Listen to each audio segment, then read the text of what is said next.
and welcome to the BloodStream podcast, a show serving the greater bleeding disorders community, brought to you by, I believe, Limited and BloodStream Media, and made possible thanks to our presenting sponsor, Takeda.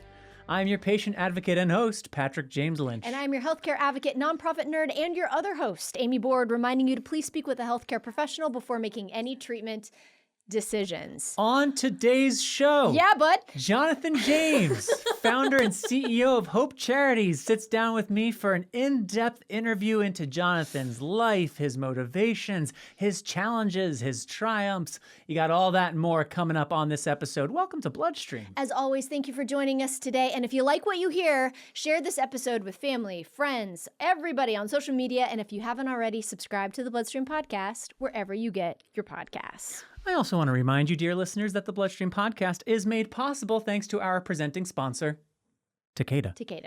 Yes, that's right. Takeda.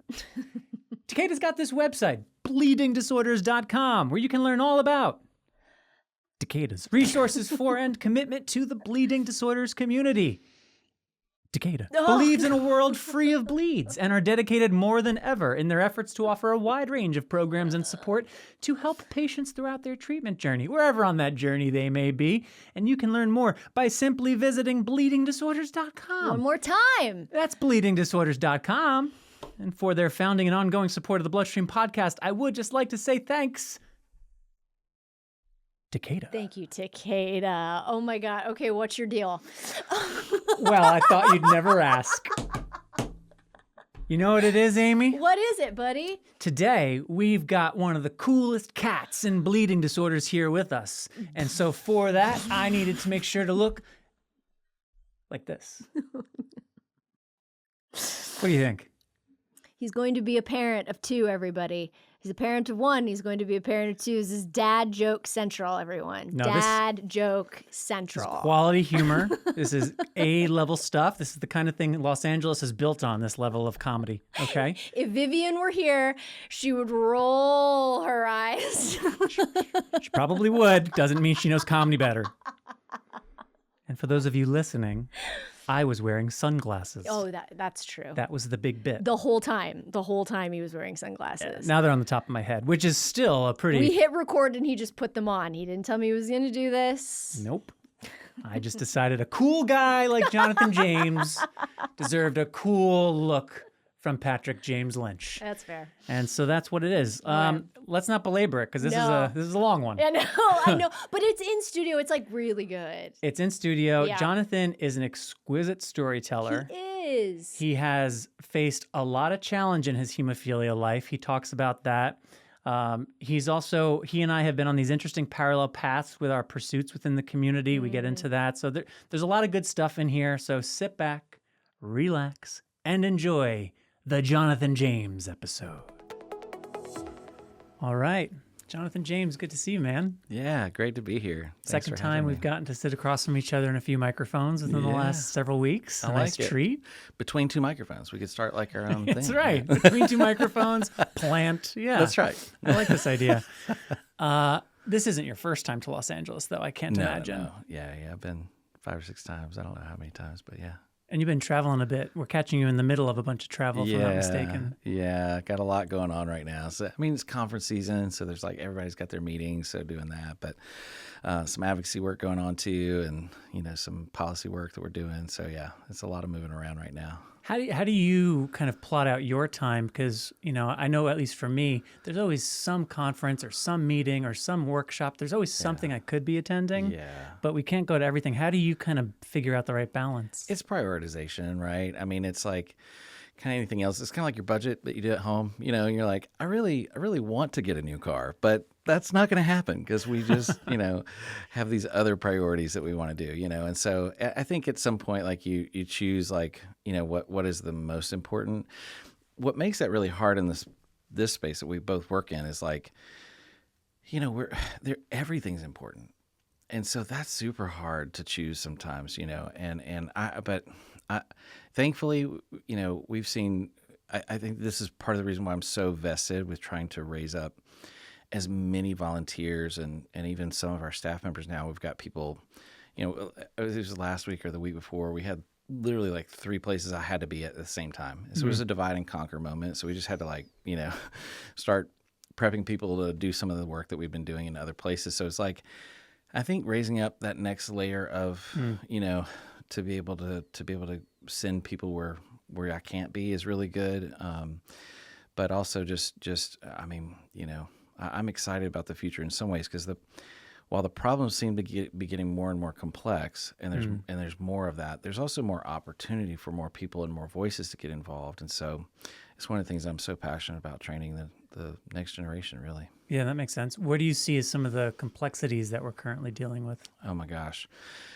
Access is number one. I mean, I think when you and I were kids growing up, it was like a lot around home infusion, right? It was a lot around like, how do I get a vein? Can I have independence? Those types of things were really forefront.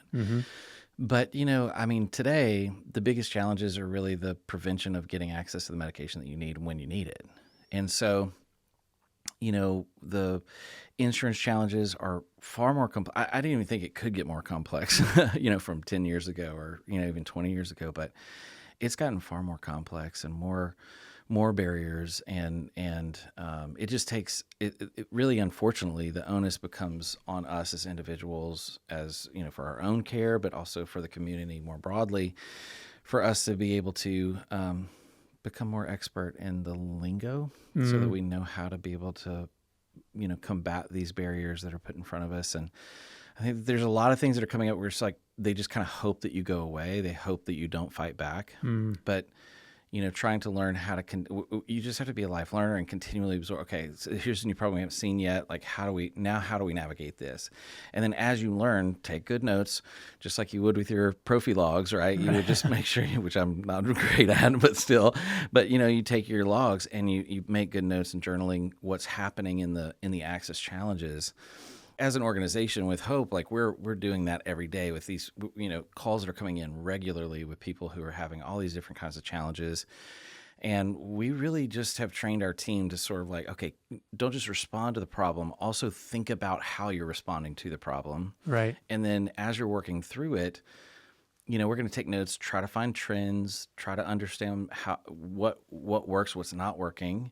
And then when something works, let's just refine that and make sure that we can succinctly educate the rest of the community on how to navigate around those barriers. Yeah, that makes good sense. And I want to talk to you more about that in the context of Hope and all the work that Hope Charities is doing. But I'd like to start at the beginning, as it were, because, you and I have known each other now for going on 15 years or so. We both started our organizations at around the same time. Yeah. But we each also had a whole history before we even met. Yeah.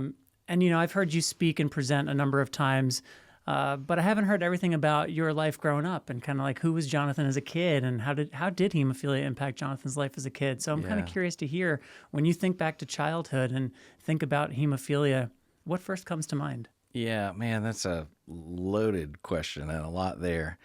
But yeah, I'll kind of give you the headlines. So I was born in Texas and grew up in the Dallas-Fort Worth metropolitan area in 1978. And as you know, in that time frame, there was still a lot of discovery trying to go around what is hemophilia, how do we navigate this?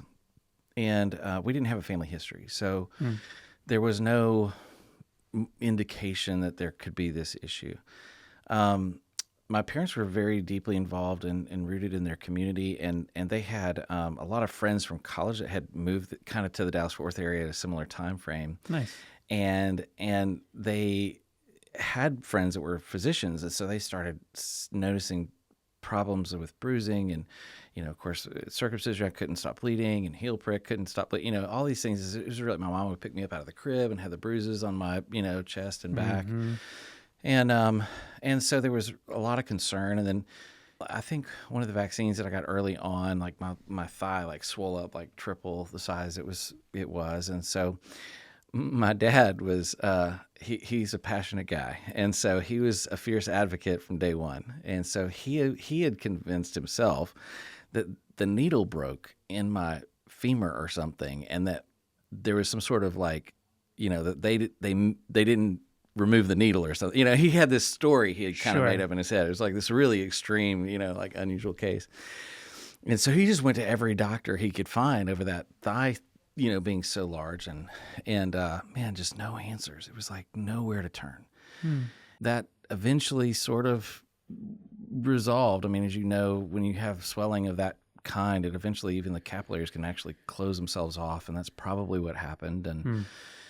And so, but it was very painful, very long, they said. I don't remember because I was very, very little. Sure. But yeah, so those challenges were early on, and it took them almost 3 years to get to a place where they could actually get to a diagnosis, and a lot of doctors. And so, and you would think in a big metropolitan area like the Dallas-Fort Worth area, I mean, there's like, there's a lot of medical stuff going on there, right? Right. And so you'd have thought that would have been sort of a relatively, somebody would have known somebody to refer to the right direction, and it just wasn't. And so, but that was, kind of ominous about how the rest of the story was going to go, because access challenges became kind of the forefront, as well as the health issues for my parents, because my dad, at the time, you remember lifetime caps and pre-existing conditions were going there. My dad worked in the oil business at the time, and he traveled a lot for work, so he was all over the place. And I was in and out of the hospital. Once I had a diagnosis, we knew what was going on. I was on cryoprecipitate early on.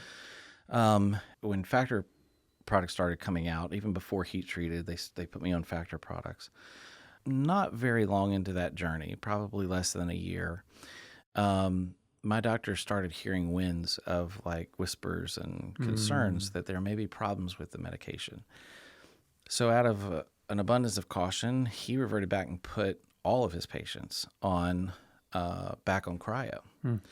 And so I was on cryo for many years, abnormally so, when even the rest of the community was probably, into other products. So through that journey, I was fortunate. Many years later, which, it was a very long time. I was a teenager before it was actually confirmed, but I didn't contract HIV, and I didn't contract hepatitis C or hepatitis B. I had antibodies to all of it, so it was there at some point, but didn't actually have the viruses.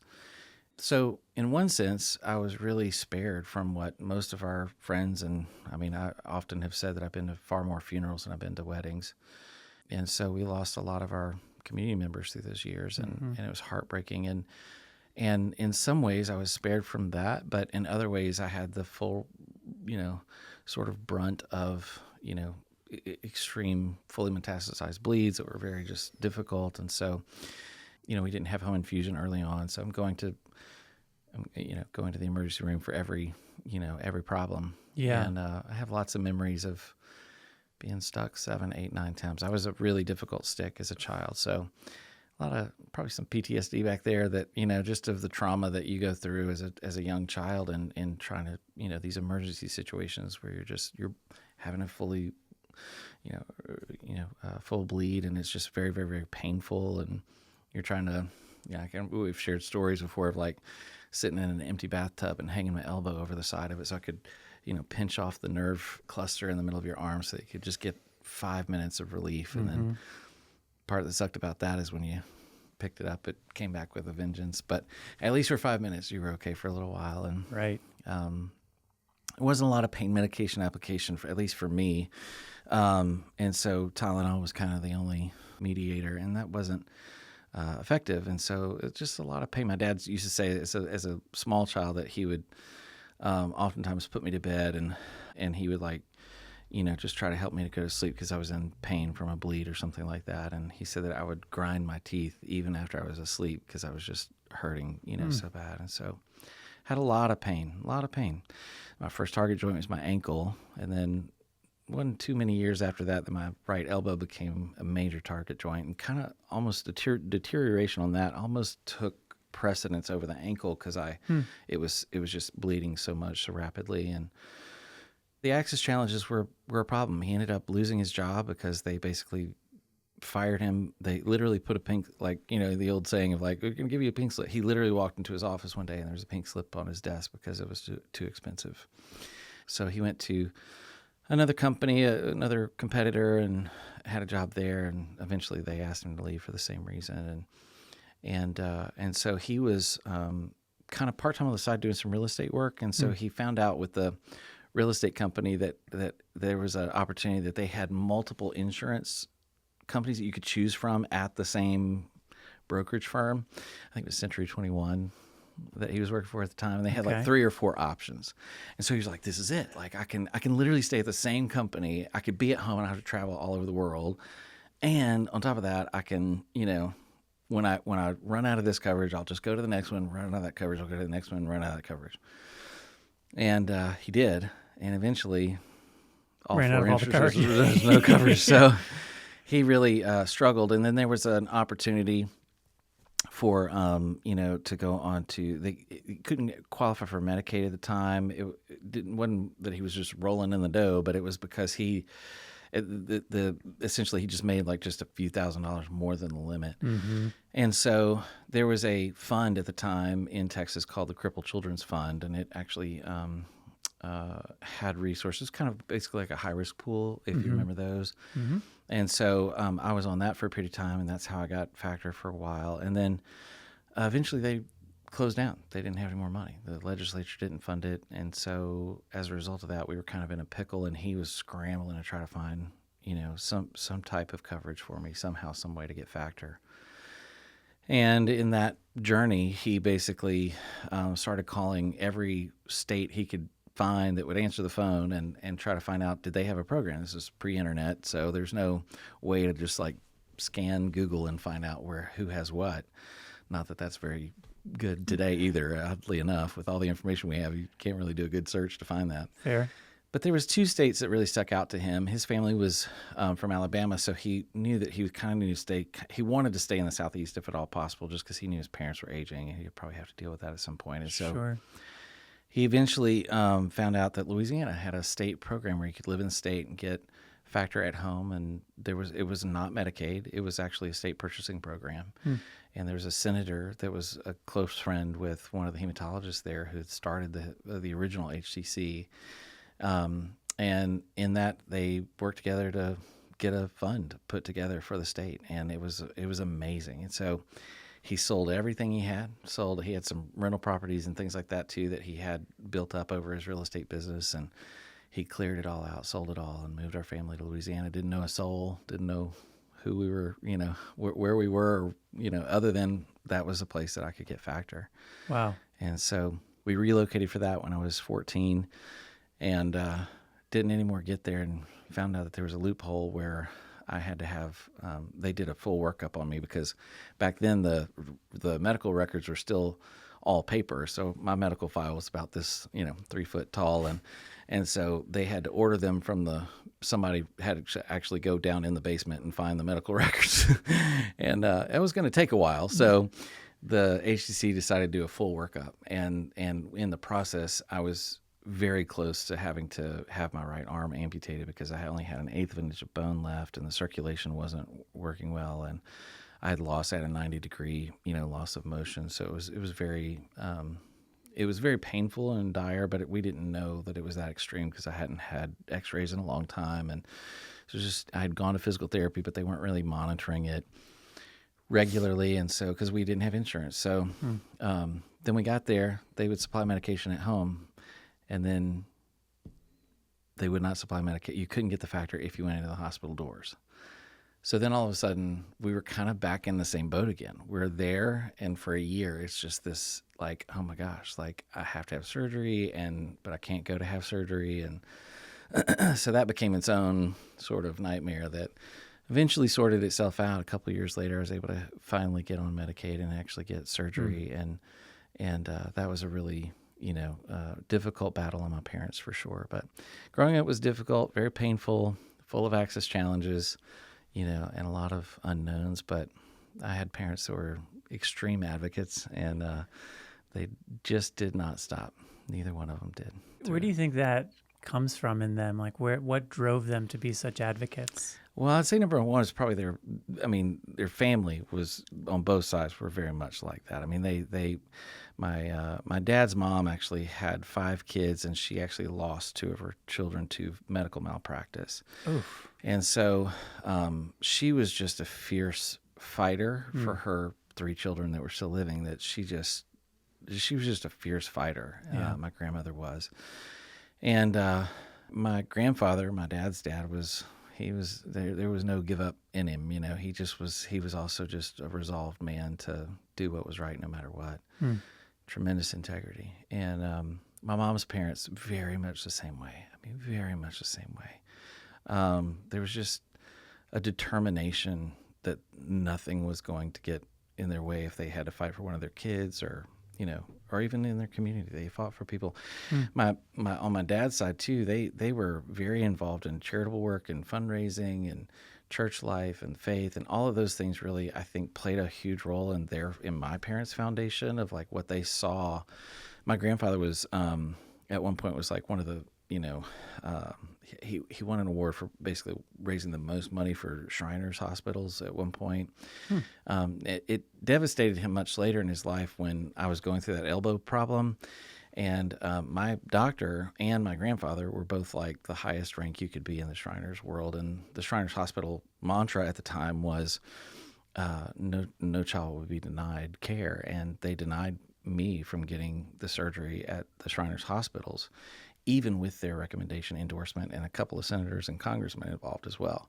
And they still denied it because they said it was too much of a liability and too expensive. And so I think my grandfather really, as much work that he had done to support, children and health and his own family and his community and everything else, it was like that. It was devastating to him to see that. And because he was such a man of integrity, he did it for a specific reason. And those themes just transferred through, our whole family, I think, and in some ways still resonate with me today. But that determination for integrous work as it applies to defending the rights of the people that can't defend themselves for medical reasons was, generations in my family. So Yeah, that makes good sense to hear you talk it through. So if I'm following the timeline correctly, you move at 14. You still have sounds like a multi-year struggle with trying to get the elbow surgery taken care of. So, I mean, you're turning 18, young adult, and we talk about transitions across the lifespan, right? And that's a big one, going from teenager to young adult, 18, 20, 21. It sounds like your health was in such a period of flux around that time, which would only further complicate that transition. So talk to me a little bit about what did you experience at that transitional age, and how did hemophilia play a role in that? I sucked at it. So I think we should level set there. I wasn't good at it. But it's interesting because, in our generation, independence was kind of like the new drug. It was like, could you actually get this medication at home and then learn to self-infuse? That was so game-changing for us, as kids. And so I actually learned to self-infuse very early. I learned, I believe I was actually the youngest at the time at my treatment center that had actually learned how to self-infuse at 8 years old. But I wasn't happy about it. I was still a very difficult stick, and I hated infusions. I had needle phobia, all the things, it was not good. My mom is, somebody needs to give her an honorary nursing degree. Like I think a lot of hemophilia moms out there. But she was a teacher, but she was just so compassionate, and she was so present. And so my dad was the fierce advocate, and my mom, I would not let my dad come 10 foot near me to get, with a needle in his hand. I didn't want my dad to be around when I was getting, to be close. But my mom, on the other hand, was just very calm and very, and so I'm at 18 getting ready to move out going, I guess I'm not, I'm not going to do that. Can you come give me, I'll come to you. It's like, I don't know, like that was hard for me, even as a, young adult, of even taking ownership of that. And of course, had all the right training. I have a fantastic nurse care coordinator who's, championing this idea of like, you got to order your own medicine, and you got to keep track of your own supplies, and don't let your mom, I won't answer the call if your mom calls me, all the things. But I didn't pick up the mantle quickly. I was slow to do that. So I was notoriously always behind on ordering my factor, and I missed a few 5 or 6 annual HTC visits. I mean, I was not the model, Boy Scout example to to follow, but yeah, I mean, I had a lot of. I think bleeds have a way of sort of reminding you that hemophilia is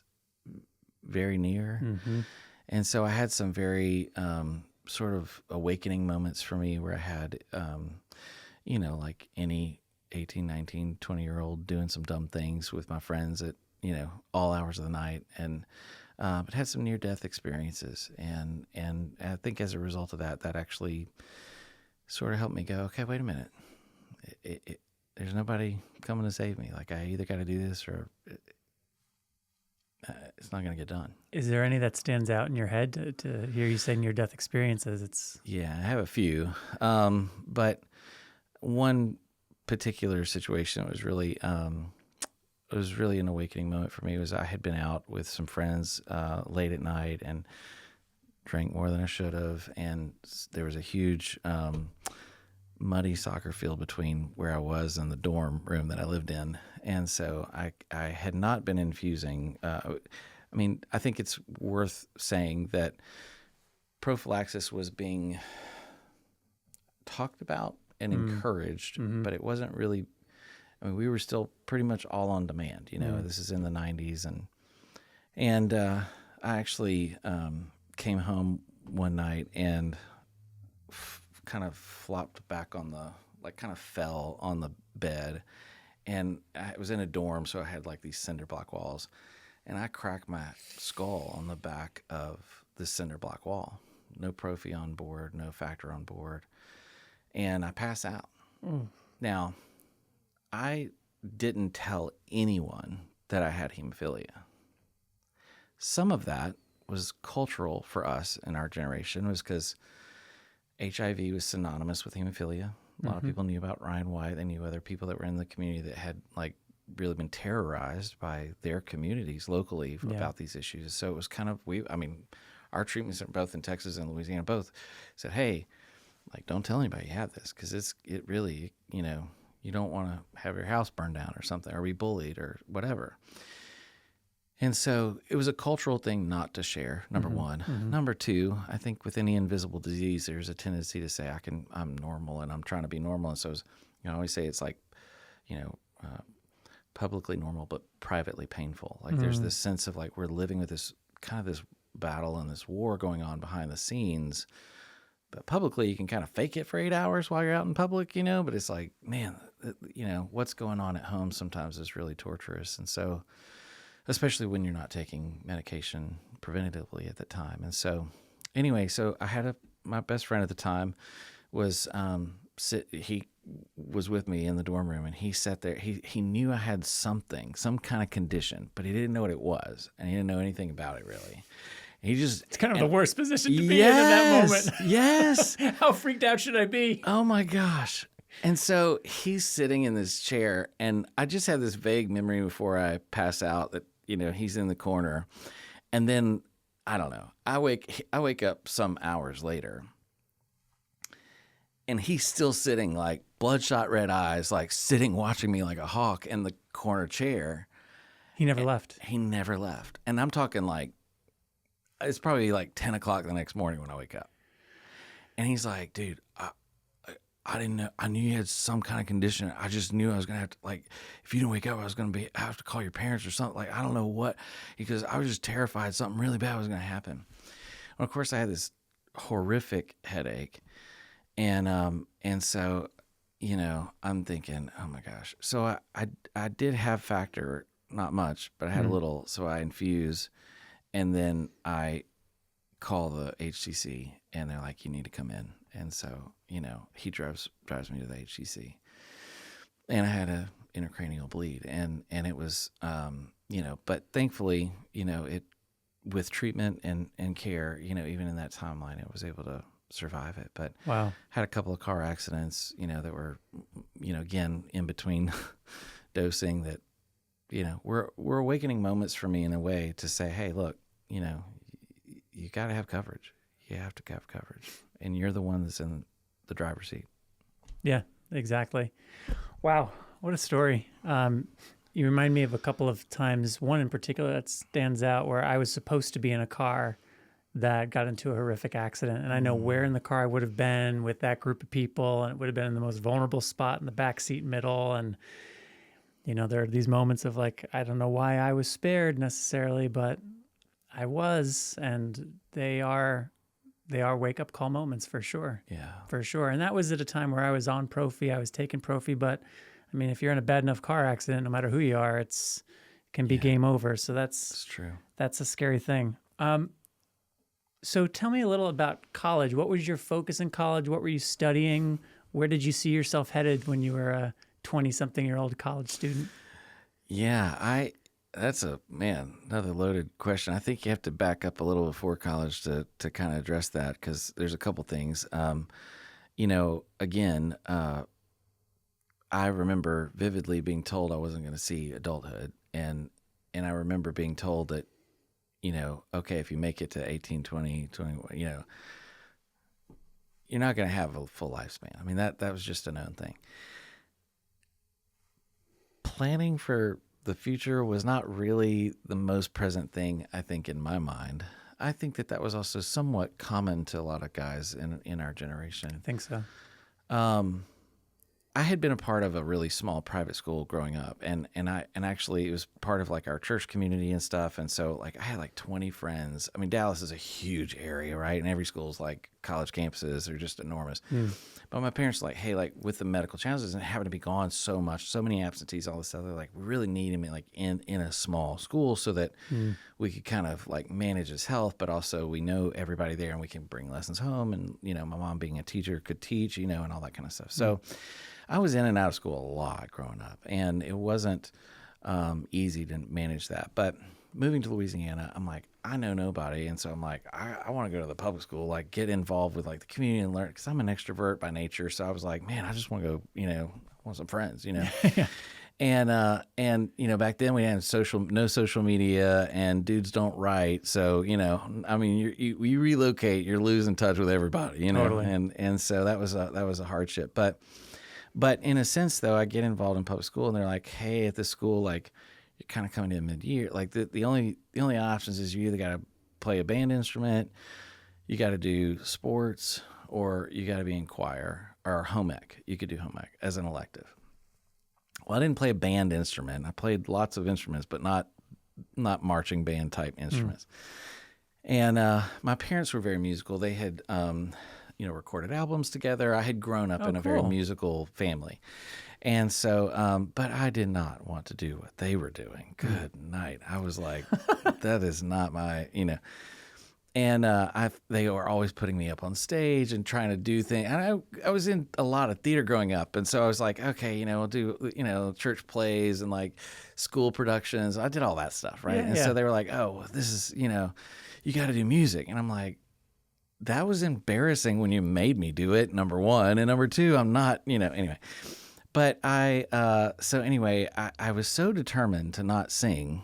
This is how, like, against the idea I was, that I chose home ec, which seems like a totally absurd solution.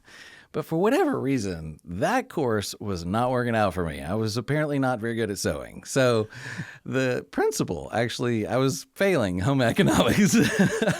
And you were really bad at sewing. I was really bad at sewing. And or bling, when you're blinging things, you put like the little like jewels on clothing. Sure. I couldn't do that either. So it was like, I'm just losing at every aspect of this. And so the principal sits me and calls my parents in and says, look, it would be really dumb for you to have like a bad grade in this class and skew you're going into high school. Like, can you just do choir and just get it over with, and just, it's an easy A, right?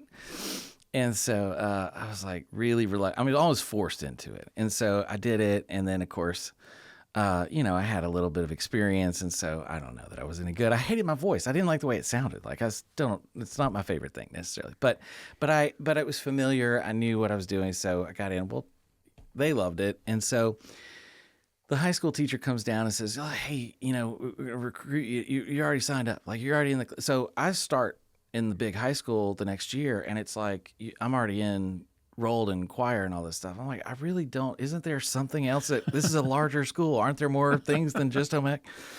I could learn a band instrument, this is, and so, but anyway, I get roped into it. And so I stuck with it. It was just something that I did. And so that same high school choir teacher, also signed me up for an ungodly amount of auditions at the colleges around, which I didn't want to do. And I was notoriously not prepared for any of these auditions. Like they were like, hey, you got to sing this song right before we go to, I'm like, it just wasn't something that I was like, I just was still like this. It was like, yeah, I could do it, but I don't really want it. I mean, okay, I'll just go along with it. Right. And so anyway, I end up with like scholarships from all these colleges and stuff for this, So by the time I'm graduating high school, I had LSU was of course close to us, and so I had like a partial scholarship there. Like kind of they would have covered like half my For choir. tuition for music education. Okay. And for performing arts and singing. And so, but there was another school that was a little further down the road that was in a smaller town that gave me a full ride. So I was like, you got to go where the money is, I guess. So that's what I did. So I said, okay, we'll do that. And so I got into that and then became actually pretty, I loved it. I fell in love with it in college especially. And so performed in numerous operas and sang all over. And yeah, it was a great experience doing a lot of that. And it was very unique. Wow, that's so interesting. I had no idea. I actually wanted to go into performance, more the performance side, but you couldn't do anything with a performance degree, so I stuck with education. Yeah, tell me about it. I know that all too well. Yeah. Well, then how did financial assistance and the world of finance come into the life of a music educator? Oh, the twists and turns. Yes, there's so many things that changed. So actually, the saga continues. I get out of at the end of college. I start looking around for internships or jobs or whatever, and so there was I became a music director at a church that was in our area, and so I was a director of music there for a couple of years, and then got married in that timeline, and then realized that I needed a real job to actually be able to afford this marriage that I was in. And kind of a little tidbit from maybe going backwards again a little bit, but when my dad, having a real estate background, we moved to Louisiana, he got back in real estate. And when I was in high school, he was like, as soon as you turn 18, you got to get your real estate license. It's a family business. And so I did. And so I actually sold real estate throughout college. And so in that time period, and I start looking for like, hey, I got to make more money. Like this is, I think we were pregnant at the time. We got pregnant pretty early, right after we got married. And so it was like, oh, there's not a lot of, Now I really got to earn. Right, exactly. I got to make this work. Got to pay for diapers. And so so in that timeline, I started looking around. I'm thinking, well, no, real estate, but I don't love being in real estate. So the commission only thing is hard. And so I thought, well, I could do mortgages because I understand the business. So I actually got hired by a bank and I went there for mortgages really, and did that for a few years and learned that I hated mortgages worse than I hated real estate. So, but while I was there, some of my best friends were people that were actually on the investment side. And I didn't come from a family that had tons of money. So I always thought I was actually very intrigued by stocks and investing and stuff at a very early age in life. And so I thought, well, gosh, but I was associated with like a CPA and I was too extroverted to sit in a closet and crunch numbers. So I was like, yeah, that's not going to work. But then once I was working in the banking environment, got to know some of the investment bankers, I realized, oh my gosh, these are my people. And so from that, I actually, learned, and oddly enough, music is very mathematical. So it just seemed to be something that clicked for me. And so then I went to more education, got many different licenses. I had about 6 different licenses that I eventually accrued to be able to help people with various types of financial planning needs. So, well, and something I found interesting when we were talking about this off mic not too long ago was, and obviously correct me if I'm misspeaking here, but it was facing challenges, hemophilia-related challenges and health-related challenges, and the way that those would strain the finances of the house that kind of led you to want to look at that as a little more seriously, I guess, as a career. Is that Do I have That's that very correct? true. No, very, very true. I think some of it was because of the lack of planning that I had looking at the future. And here I am kind of getting married and I'm on my heels. Like I am not prepared for life.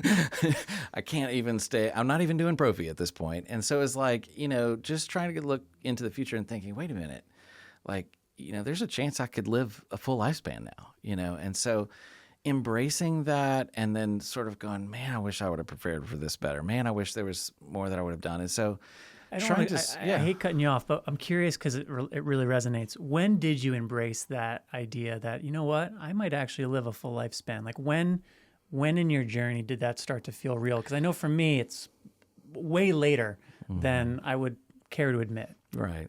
Children. I think when we started a family, it wasn't so much about, is it possible that I could live a full lifespan? It was more like, I want to be here for a full lifespan to see my kids grow up. I think that gave me purpose in a way that I really didn't. I mean, like my marriage proposal was like it's got to go down in record book as being the absolute worst marriage proposal. The fact that Carla said yes is like a total miracle, right? Because now you have to tell that story. It was kind of like, this life sucks. I can't get married. I'm not going to I want to have a family, but marriage life is not for me because my life and the worst parts of my day are in the morning and the evening. I know how the day's going to go based upon the first 2 steps out of bed in the morning. And usually by the evening, I can fake it for the 8 hours in the middle and kind of pretend like it. But I'm not really even all present through all that because I've got terrible joint damage and I'm in pain most of the day too. And so it's all just a show. And so I'm thinking, it's not fair to bring somebody else into that. It's just not, And so, to which, as I'm explaining this to my wife, who was not my wife at the time, we had been close friends for numerous years and just, loved each other. I mean, we did. But in that moment, she says, who are you to decide who gets to love you? And I was like, would you marry me? Are you opening a door? Like, it was a genuine question. It wasn't planned out exactly like, this romantic Instagram moment. Oh, it was that's literally what came out of your mouth. I mean, it was literally right there on the spot. I'm just like, legit. Like, are you saying?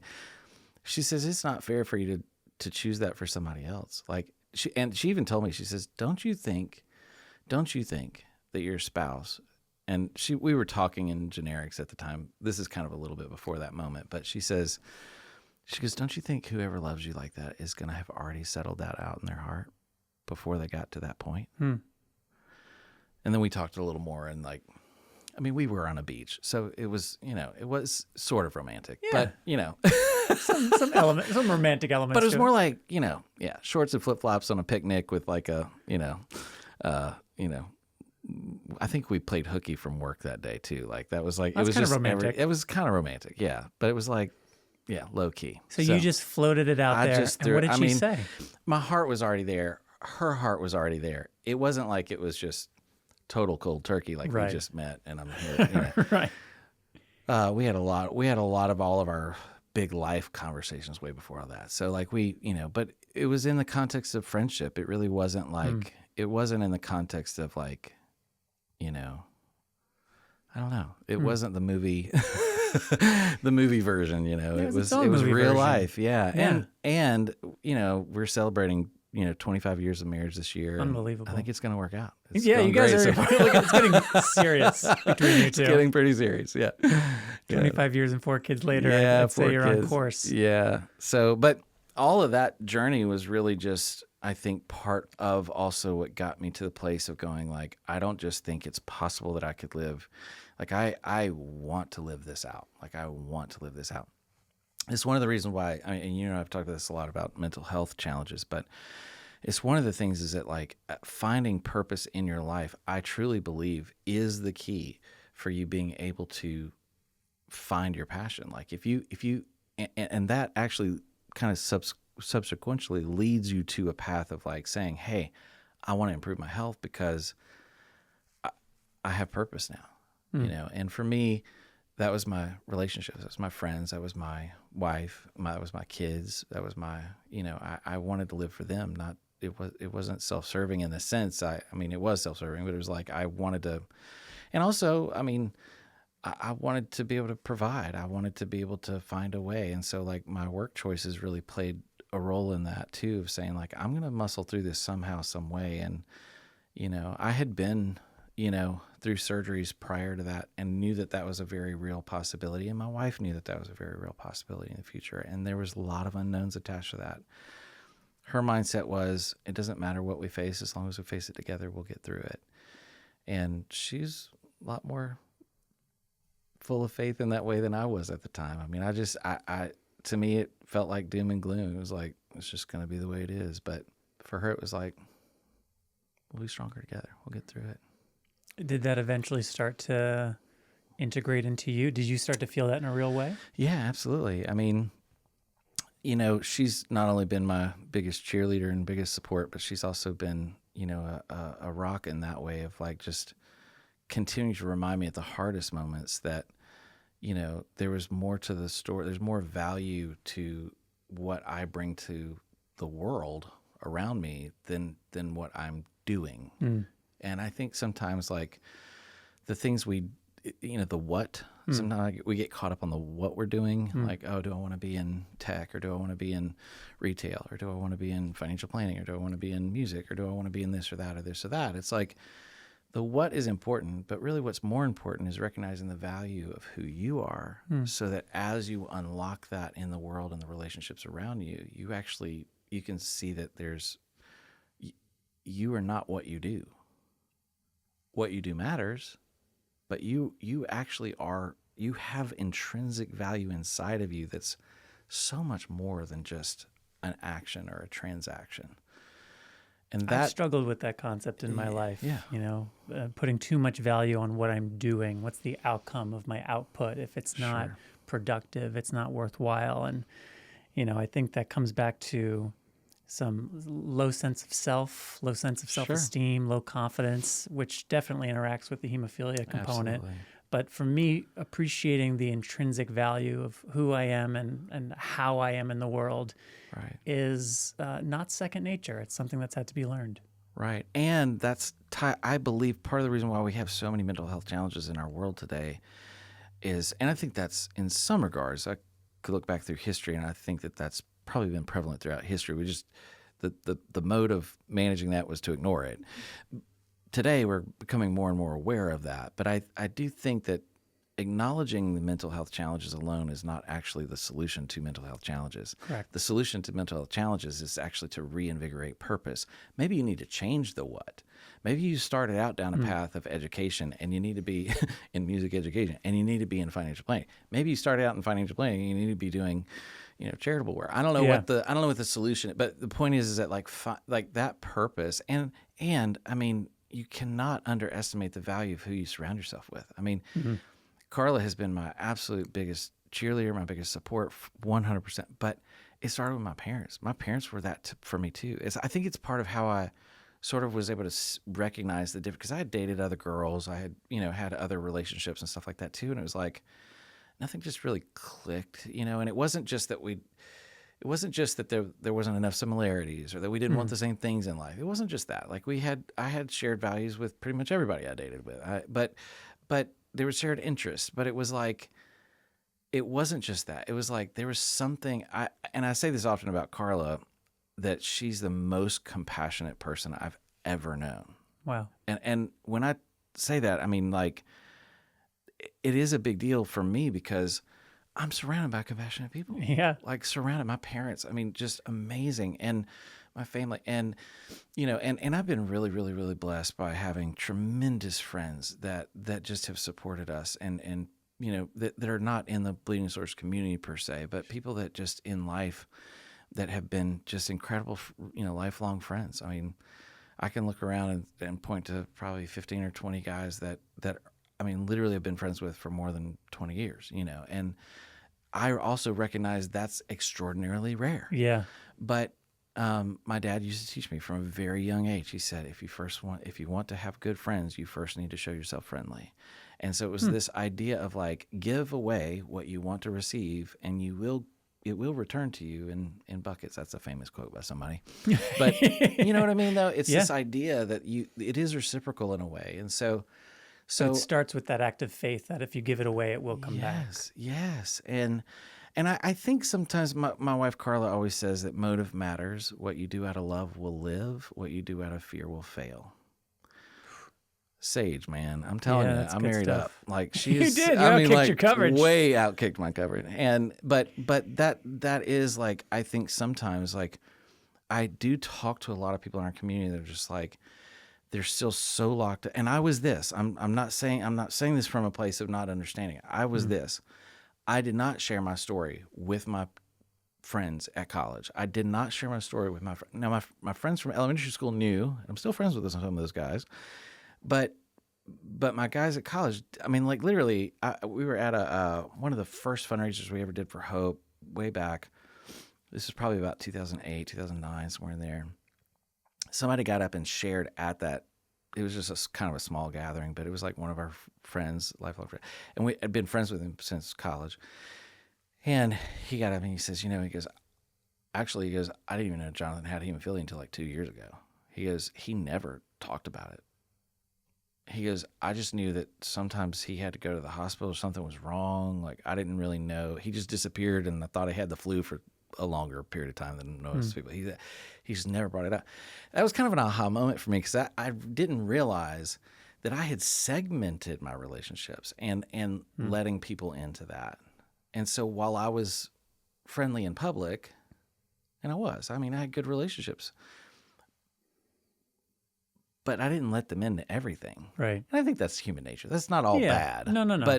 But what I'm saying is that I think sometimes I still talk to a lot of people today that are like, well, it's too hard to explain. I will tell you this.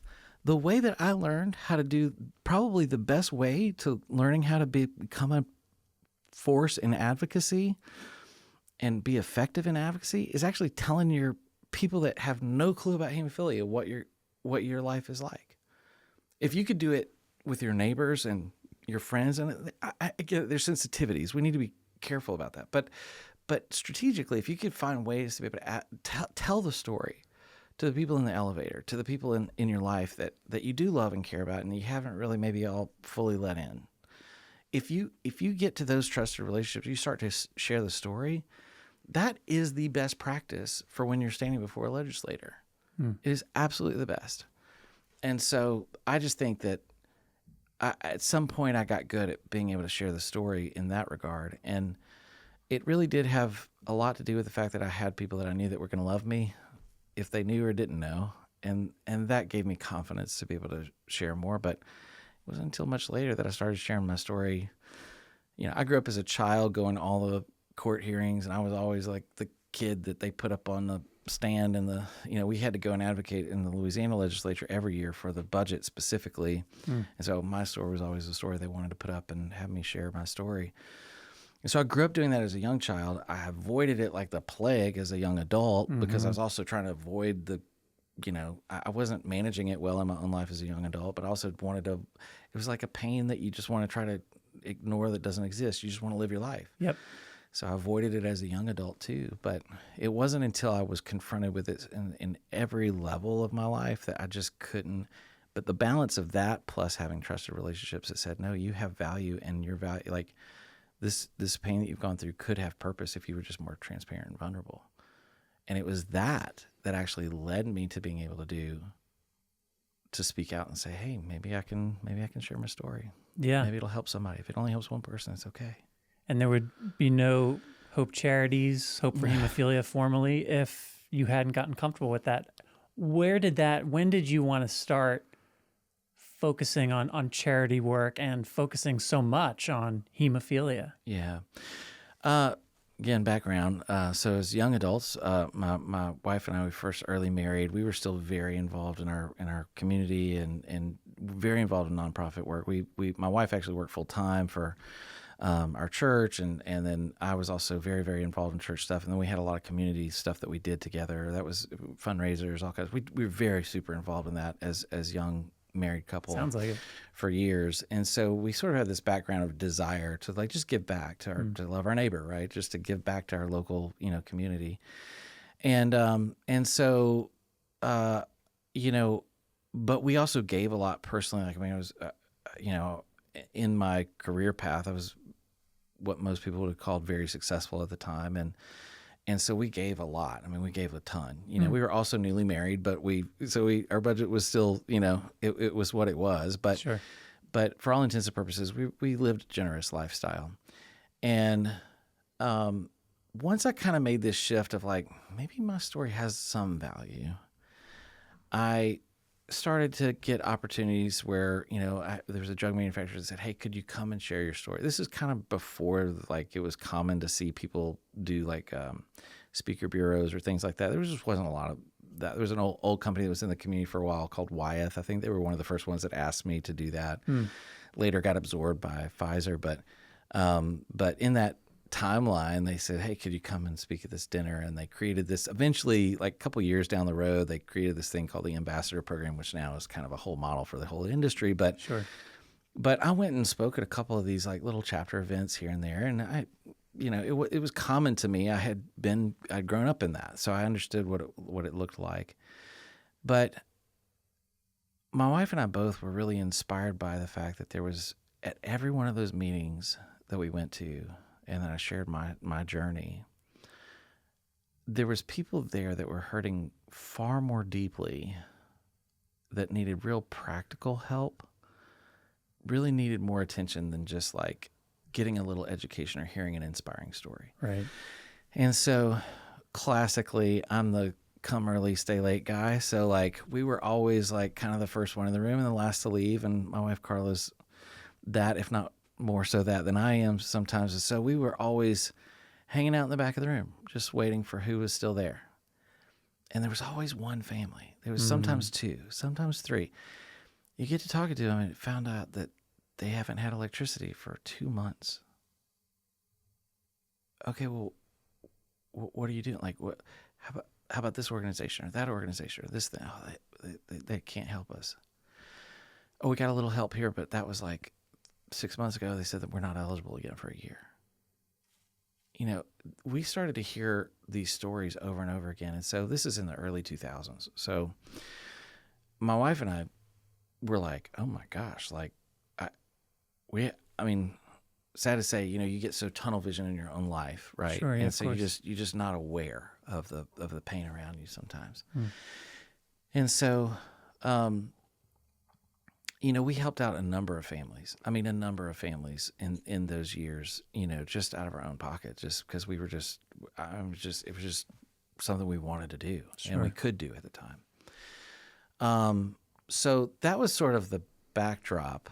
And my wife and I would kind of dream. We would talk about it sometimes. We're like, oh man, if we ever had the opportunity, like, man, I'd just love to give out like $50 gift card to go get, gas or food or something, or whatever. I'd just love to be able to be in a position like that. And of course, as a wealth manager, I was managing millions of dollars and representing my clients and helping them plan for all these things. And so I've got all these things clicking, but the convergence of it wasn't there. Right.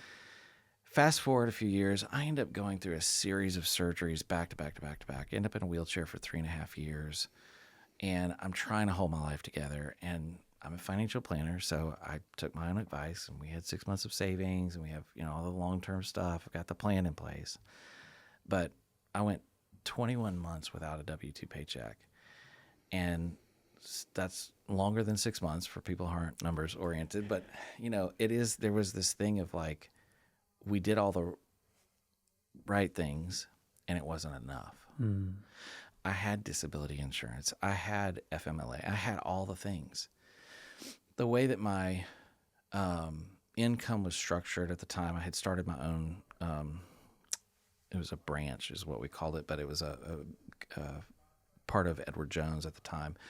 It was I had my own office, and so those expenses for my office came out of my check before I got my check. Well, Social Security counted that as income, even though it didn't hit my bank account. So that precluded me from being eligible to get some of the normal subsidies that you might experience, like food stamps or whatever. And so we went through a very dire time where I almost lost my home, almost lost my business, almost lost everything. I mean, totally bankrupt. And in that period of time, we reached out to organizations to try to get help, not just hemophilia. We did that too, but we also reached out to like just local organizations that we were told, oh, you should go here, you should go here, you should go here. And my wife was pregnant at the time, and it was just really, really burdensome. She's having to bring me to doctor's appointments and go to all this stuff. Well, we had this kind of, again, the background is our heart was to help people in this type of situation. And here we find ourselves in the middle of the same situation. We're going, what the crap? Yeah. And so, anyway, there's so many things that part of the story, but one of the aspects that happened was some friends really just rallied around us. It wasn't one organization. It wasn't one institution. It wasn't a structure. It was literally very unstructured. And back then it was like, no social media, but we had Blogspot, I think, was still like up and coming. Maybe I think there's a blog somebody made about us or something, and it had kind of like our updates on our journey, right? Of what we were going through that somebody was writing. And I think Carla wrote a few articles just to kind of inform, our network of what was happening, because we had friends from all over the world and, that were beyond just our little, small community that we lived in. Sure. And I can remember one of the most humbling and also like difficult periods of that time was we lived in a house that was raised, great idea for somebody that might be in a wheelchair someday, and no ramp.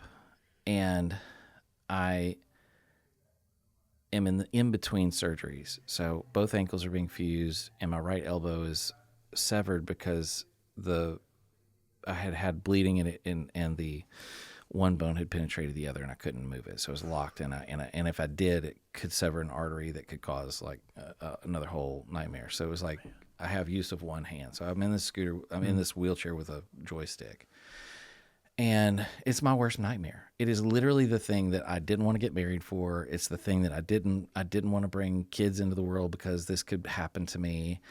And then on top of that, I'm thinking, well, there's a social safety net, right? Wasn't available for me. And, oh, by the way, the reason why those people are always in that situation is because they don't plan enough. Like, when I tell you I've heard that more times in my lifetime than I care to ever hear again from anyone about anyone, it infuriates me when I hear people talk about that. And it comes from everywhere. It's not just, it's the pull yourself up by your bootstrap doing it. My story, I'm educated, I have a path, I have savings. I have all the things that you're told to do, and it's not enough. And so that part of our story opened our eyes to the fact that there wasn't a systematic way to help people that were going through real depth of crisis.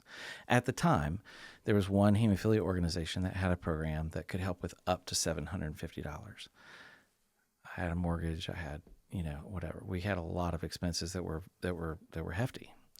And so, what we basically saw was that there was really no real solution or help for people who were going through real tangible crisis that was extreme like that. And so we thought, well, if we're going through it, somebody else is going through it. We've already seen it. We've already helped people out like this, up to this point. And so Carla and I just dreamed together, in between my,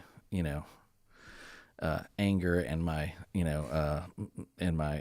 sob story, self-loathing, mental expressions, in our pillow talk. She would say, yeah, if we could ever do something, this would be so amazing. Can you imagine? And I remember one of the most humbling experiences too was that I went to the food stamps office and I sat outside. You had to get in line at 5 a.m. and I get there in my little wheelchair and I get in line, and it's a very emasculating experience. It's especially for somebody who had been successful. And so, and this is during, I think it was 2007, somewhere in there. So we're going through what later we would frame as the Great Recession. Right. And a lot of people were hurting. A lot of people had lost mortgages and, in the prime lending markets, and they had, really devastating experiences. And so there is a line outside of this building, and there is all kind of cars in the parking lot. And it's not people who are abusing the system, it's people who were successful that now can't afford. And I just remember looking at the looks on the people's faces in that line. And I was so devastated by having to, number one, be in that line, number two, be in a wheelchair, number three, getting turned down, that I came home and I told Carla, I said, if we ever get on the other side of this, I will find a way for us to give out gift cards or something to give people money for food. We just, like, I remember it very vividly. And so fast forward a couple of years, and we had one of the most memorable things that I had was I couldn't get from the house to the mailbox. Carla was gone working, or she was helping with the kids, or she was trying to get resources. She was applying for programs. And I remember looking out the window one day, and I see a car pull up to the thing, and it's not the normal postal service. And they pull something out and drive off. Couple days, weeks, something goes by. Come to find out, I didn't recognize the car. I didn't recognize the person. It for sure wasn't the U.S. Postal Service. So I'm kind of thinking, hey, you kids, what are you doing in my mailbox? Is what I'm thinking, you know. And so come to find out, 2 weeks later, we find out that one of our bills had been paid. We didn't know by who. And so this happens again. We see another car come by. Somebody paid our mortgage. Which at the time was like $1,200, and I thought that was like the most expensive mortgage ever. And I'm just like so humbled. And these are not people we know. We later find out some of these folks had read our blog, heard about the story, and just wanted to help. Wow. We start getting phone calls from people saying, hey, can I come over to help fold laundry? Hey, can I come? I'd love to come and clean your house. Like, hey, can I mow your yard? Like, literally, living in the South in the summer, it's like the yard can become a jungle in a minute. Sure. And so literally just see people pull up and start mowing the grass. When I tell you, Patrick, like it was the lowest of the low, and simultaneously it was the most inspiring, endearing experience that, like, it's hard to put words around, and I have a lot of words, but it was difficult to like frame in because it just made me realize that helping people was so central to humanity that it could be the very thing. And what most of those people probably didn't know was that the one thing I had left from a financial planning standpoint was I had a life insurance policy. It was worth about $1 million at the time, through my company. And I was contemplating taking my own life, seriously, because in my mind, I thought the best thing I could do for my family was leave them this money. And I knew the rules, and I had had it longer than 2 years, and I knew what that meant. And I was planning. It's very hard for me to, even admit that, even talk about it for years. But that place was the lowest of the low that I had been in. And yet, the community that surrounded us and sustained us during that time is pretty much the only reason why that didn't end in another variation of the story. And so, fast forward a couple years, I ended up getting out of surgery. Some of these friends got together, got organized. Some of them were business owners, and some of them were fairly wealthy. And they said, hey, one of my financial advisor friends came to me. He says, hey, he goes, man, like, I got 4 or 5 guys that want to like donate. They want to do a fundraiser, and they really want to get a tax write-off. So we all got together and decided we're going to start a foundation in your name. We're going to call it the Jonathan James Foundation. And I was like, whoa, whoa, whoa, whoa, whoa. I know a little bit about, business planning, and let's don't do that. And I said, but Carla and I have had this dream that if we ever had the chance to be able to give back, we would love to do that. Can we name it something else? And that's how the name Hope for Hemophilia came about. And it was on the impetus of trying to help our family. Now, if you've ever had to deal with the IRS, you know that they take a dang long time to do any kind of decision making. And so it took about 2 years for us to finalize everything in the paper. And in that time frame, I had gotten back to work. We started to get more stable. Things started to come back into normal life. By that time, we ended up doing a fundraiser. We raised $14,000, and we gave every dime of it away. And we said, you know what? Let's do it again. Let's do another fundraiser. So we did another fundraiser the next year.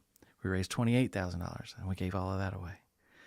And so we had this little minivan, and things are on the up, right? And so I can remember this very distinct time where we'd gone on our first vacation that we'd had since all of our financial nightmares had happened. This is like 2 years after I'm back at work, and things are getting better.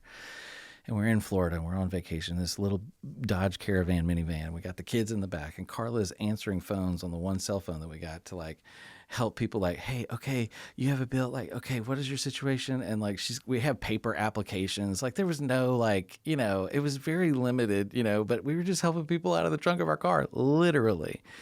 And so that became, we actually created systems and programs and modeled after what we had experienced, and, built a board of directors who had the vision for the same thing.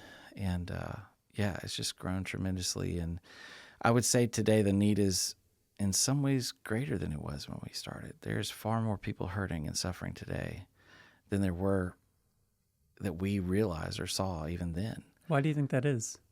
Well, there's a lot of financial reasons why. I think that the economy is under far more duress than what's actually talked about on the media. Arguably, delinquency on mortgages just societally right now in the United States is the highest level it's ever been, even before the 2008 Great Recession timeline. We have credit card balances at all-time highs. We have inflationary rates, fuel costs are high. The system is under tremendous financial stress right now. And so it starts there, I think. The other thing is that insurance costs, ever since new legislation has been passed a year or so ago, we've seen insurance costs really go through the roof this last open enrollment. And that's true for employer plans as well as ACA marketplace plans. And also, Medicaid is under tremendous stress with the state level, and there's concern that people are going to have work requirements. All these other things are going on. So there's just a lot of stresses and strains. Employer plans, as you know, when we were kids, going up at the HCC, that the only thing I ever heard all my life growing up was, you got to get a good job, you got to get a degree, you got to get a good job so you work for a big company and get the best insurance. Yeah. And today, large company insurance plans, honestly, are one of the most dangerous places for people to be. They're getting denied for treatment. They're getting told they owe thousands of dollars out of pocket, that they don't have. The average American only has about $400 in savings for an emergency expense right now. And that's across all. That's not just hemophilia, but that just shows you the fragility of where we're sitting as an economy and society. And so one thing goes awry in your life, you miss one payment, it snowballs so fast. And so I think that there's a societal reason why there's an economic reason why we're in that situation. And then also I think that while there are, in some ways more opportunities for people to work remote, I think the amount of options that people have honestly gets a little clouded, and actually we're seeing far fewer people that are, graduating with degrees or qualified to be able to work certain jobs, and so many people looking for work too. The jobs become more competitive for the ones that are looking for work. So it's a weird world we're living in right now. There's actually a high need for qualified individuals out there to be employed, but employers are a lot more selective on who they're leaving those positions oftentimes unfilled because of the global economic system is under so much duress too, that they're not quickly replacing those jobs even when they have openings. Makes sense. So there's a lot of moving parts to all that. Most of the work in advocacy, for instance, we're always sort of looking at how do we improve the system, right? So if you put this in kind of an analogy of a car, and I'm not a mechanic, so Neither am I. Totally outside of my wheelhouse here, but just for a moment, imagine like you have a car and you have the engine that's in the car. And I think most people are trying to address, in advocacy work, okay, if we put more cylinders in, it's going to have more power. If we do these things, we're going to improve the system, right? And so that work is unbelievably important. And it's almost like an engineer needs to, right? You got to go back to square one, first principles. You start from schematics and you build up, and then blueprints, and then you manufacture, right? So that's a long road. It's a long road. But there are people that are hurting right now because they have a flat tire on the side of the road, and there's no help in advocacy for that. Unless it's self-serving, which is its own mechanism. I think the thing that we hear a lot is, well, isn't there copay assistance programs out there? I'm so thankful for copay assistance programs. So thankful. It's so needed. We need more of that. But the challenge is that the copay assistance mechanism, it really is one that is there to make certain that you get your medication alone. But what happens if we're seeing more and more times right now where doctors have not seen a patient for 2 years and they can't continue writing the script. And so they at some point they have to say, we can't keep writing the script until you come to the, but if transportation is the problem and they literally can't take the time off work, or they can't drive there because it's 3 hours away, there are some needs that when you have a flat tire, you just have to fix the flat tire. Right. The system matters. We should work on that. That's important. But sometimes that flat tire is also, and some people have needed a whole new set of tires for a while and they couldn't afford it, so they just keep rotating which tire's flat. And so, it's not always because of bad choices. Sometimes it's because we live in a really broken system in healthcare, in our global economics, in our domestic economic plan. We live in a broken system. And so when you throw a wrench into your life, you might have been, we're seeing far too many people that have perfectly healthy joints coming off of Medicaid, and 3 years, 4 years later are facing surgery because of joint deterioration. That doesn't have to be that way. It shouldn't be that way. No, that's awful. 25 years of regression in treatment and therapy because of the system. So we need to fix the system. And we're doing that every day. I'm advocating as fiercely as I know how to advocate in the legislature, federally, in our own state. We're doing a lot of work in all these different ways. But some problems, the only way that they can be fixed is by just fixing the flat tire. Right. So I think both are needed. Both are incredibly important. And part of my job is to help prove this to people that have resources to donate to programs like this. And unfortunately, they're under a lot of stress too.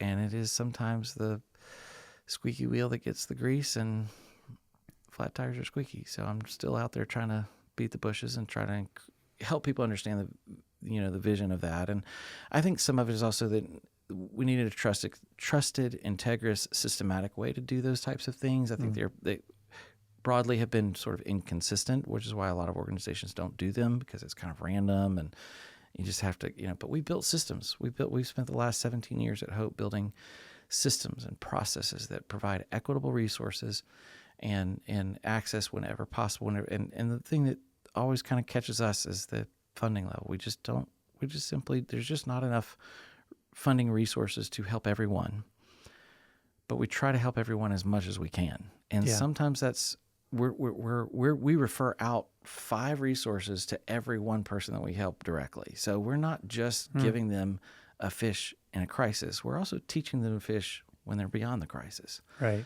And I think that's critical. Like, we've got to do both. It's a both and thing. It's not just a either or. And I heard some incredible numbers from you when we were together some weeks back, just about the call volume, the amount of input coming in.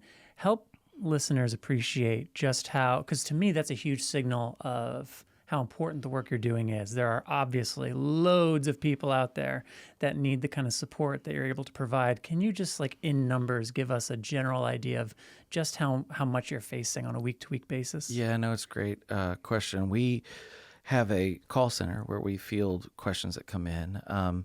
And, just in the last, I think the report that I mentioned to you was like a 2-week number, is about 768 people that we had interactions with over the phone to try to help them untangle some of these problems.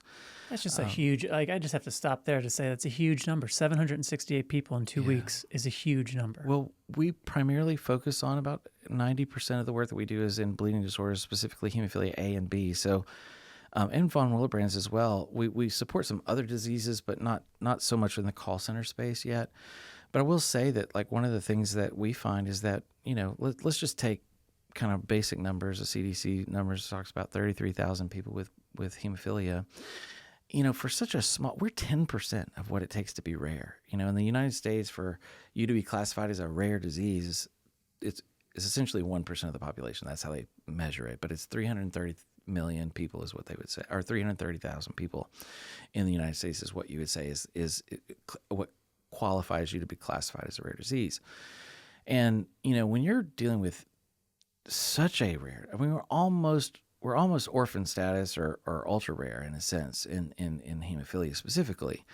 And when you take that into account, and we're still getting thousands of calls that we're receiving every year that we're fielding and trying to help people navigate these challenges, it's really remarkable. I think it's a signal. And look, we used to be the last resort. We ask the question oftentimes on our applications, like, what other resources have you reached out to? Who have you talked to? Just so we understand, like, maybe we have a list of resources that we're constantly doing. We actually started publishing this list a few years ago in our Hope Factor magazine. So if people get that, it's the third quarter. Just look out for that one. Usually in Q3 is when we send that out. But it's gotten to be about a phone book deep now. Not really, but yeah, it's getting pretty deep in resources. But it'd help us to know, like, oh, they've already checked these boxes, so here's some empty boxes we could actually help guide them through. Right. And so, but in that, we used to find that people had already done kind of like a lot of the resources before they came to us. That's totally flipped now. Now we're getting people are reaching out to us first, which we think is a good thing because we can help them start going down in prioritizing what could be maybe resources they could benefit from early, and then also layer them so that throughout. And then, of course, we have our own financial aid programs that we're also trying to help resource them in those too. But to us, it's about really walking through, like, what we're trying to do is what was done for us. What we're trying to do is surround a family and say, hey, we're just going to adopt. We're going to try to wrap around you and try to help you through this the best way we can. And look, it's not perfect. The system is very difficult. We have a huge broken system to start with, and we also have a system that needs more help. But I will say that we've made tremendous progress, and we're seeing a lot of these people get help. I think the thing that's really neat is that has also led us to be a little bit on the forefront of seeing some early stage sort of up and coming issues where policies are breaking down. This is how we found out about the alternative funding programs, where people were getting denied coverage, not just delayed coverage. We started uncovering some issues recently. This is just this year, where we started understanding, like, people that had sort of, you used to talk about an accumulator problem where there was copay assistance but it didn't apply all the way. Now, what's happening is, of course, some people have heard about maximizers being a problem within the commercial insurance space. But what's interesting is now we're starting to see some hybrid stuff going on. That's so the early stage, I think we're able to start flagging some of these things early and start to understand, okay, what are the antics that are being played here? What are the gaps that are being created? And what do we need to do to sort of learn as much as we can so that we can start advocating? Because we're, and so we're doing a lot more advocacy work. Last year, I spoke at the Employer Health Benefits Conference specifically so that I could try to advocate for employer plans when they're going through the design process to say what works and what doesn't work. And I made a huge point there, and we've gotten some really great feedback from this. But at that meeting in particular, it was like, hey, when you're designing your company employer plan and you eliminate or prevent or you delay the access to these important medications that are life-saving, life-dependent medications like this, it really, you may think you might be a big employer. We've talked, some of the people in the room were responsible for creating plans for enormous companies, the biggest, right? With thousands and even hundreds of thousands of lives attached to their insurance programs. But we said it's all fun and games until it happens to be your favorite employee. It could be the secretary at the front counter, or it could be the CFO and his child that can't get the medications that they need. But if you design these plans with carve-outs like this, or skinny formularies, or whatever you want to call it, you could literally get away with it until it hits your favorite person. And so there was an aha moment. You literally, it was. I wish you could have seen it and heard it, because the room, it felt like a vacuum. You could almost literally hear the air get sucked out of the room immediately when I said it, and it landed. It resonated, and we've already heard for the last 6 months or so that people are going, okay. And we actually saw several employers that had actually invoked an AFP reverse course and not renew that AFP for the plan year of 2026. So that kind of work is so inspiring. But we saw that because 3, 4, 5 years ago, we started to see these trends starting to form in our call center and saying, hey, what is it that we are doing that that we're seeing? And some of those mostly early stage stuff, we don't have answers for either. It's not that we call us because we know what to do. The real thing is call us so that we can start to formulate a plan, because it's war. I mean, it's war. And we're going to have to strategize, and we're going to have to figure out how to defend ourselves as a community, not just as individuals. Well, somehow I feel like at the end of this conversation, I have more questions now than I had when we started. I don't know. Maybe I'm not good at my job. I don't know what that means, but it means I could do this with you for hours. But I'm standing between us and lunch right now. So I guess as a last question for you, what would you like people to appreciate about the work of Hope Charities in 2026 and beyond? What's top of mind? What message do you most want to get out there to the community about what Hope is up to? Get involved. I think that the biggest problem that we have is that we don't have enough feedback from everyone living with a bleeding disorder. One of the challenges we face, we've done a lot of work on this women's research, trying to be able to get to we just had an abstract that was accepted at ISTH, which was super exciting, about women's research project that we were part of last year that we conducted, and it was really exciting to learn some things there. But one of the things we learned even in that project that's actually helping in other areas now is that so many people are getting diagnosed, which is improvement, and we're all like, yeah, we're making progress, but only 20% are actually getting any treatment. So one of the other revelations in that project was also that something like only 3% total is being reported of women being represented in clinical trials. I believe it, yeah. So it's those learnings don't happen unless you're involved. And I'm using this as a palette because I believe it applies to everyone, not just women. I say this at conference. I say this at every chance I get a chance to say this about women issues specifically. And you've done tremendous work. I would say huge kudos to you and the work that you've done, because it's been absolutely remarkable, some of the stories that you've elevated in the series that you've done on this topic specifically. Thanks. One of the things that we've learned in that, though, and the thing that I say often, is that women with bleeding disorders is not a women's problem alone. It has to become a community problem, or else we're not going to make it. It's really everyone who's a part of that person's support system. It's not just the individual. And so, the big talk in access, in medication access right now, is the velocity of care. And I'm kind of pushing that language because I think it's important for us is that as we speed up in society, things are moving a lot faster than they used to move, right? I think the same is true in terms of the point between when someone gets diagnosed and actually gets their treatment, or by the time the prescription is written and they get their treatment. We've seen people in the last 2 years. There was a gentleman that spoke at our congressional briefing last year that shared a story. It was one of his best friends that was delayed 2 weeks from getting his medication because of a paperwork problem. not because they wouldn't cover it. It was because of games that were being played behind the scenes. He was delayed 2 weeks. He fell off, bumped his head, died from a brain bleed. So the velocity of care matters.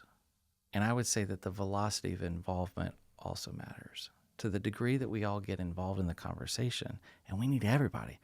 We don't just need 3,000 people involved. We need 33,000 people. And guess what? Let's bring Von Willebrand. We need 1 million too involved in that conversation. We need everyone's feedback so that the velocity at which we actually identify problems increases the velocity and the rate at which we can also create solutions. So together we can, apart we won't. Wow. Jonathan James, founder, CEO of Hope Charities. I so appreciate you, the work you're doing.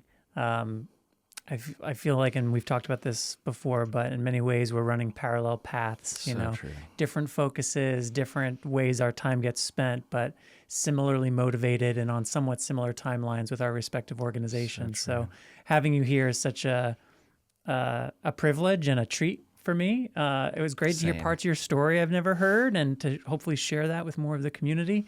And now I have the great honor of saying that we can wrap this up and go to lunch. Sounds great. Thank you, Jonathan. Yeah, thank you, Patrick. Well, thank you very much, Jonathan James, for joining BloodStream Podcast today. That was a fun conversation, I must say. Thanks as always to our presenting sponsor, Takeda. BleedingDisorders.com for more. We could not produce this show without your support, and we are grateful for it. All right, Amy, we've got one more episode coming out this month, last Friday of the month, August 28th. What can the listeners expect to hear? Well, we have a new segment, Movers and Shakers and Rare. We're very excited about that. So we'll introduce our first segment there. And then we also have a follow-up segment for Zebra for Care. So third and final. Going to be a great episode. Well, with that is all for this episode. So be sure to subscribe to the BloodStream podcast wherever you listen to have that next episode delivered to you the moment it goes live. And as always, email us, y'all, at mailbag@bloodstreammedia.com. You can inquire about casting opportunities for our podcast or our films there. And you can also find me, Patrick, with the sunglasses. Yes. BloodStream Media, and Believe on social media. We'd love to hear from you. Please reach out. I am your host, Patrick James Lynch. And I'm your other host, Amy Board. And until next time, take self-care of yourself. Bye, everybody. Bye-bye.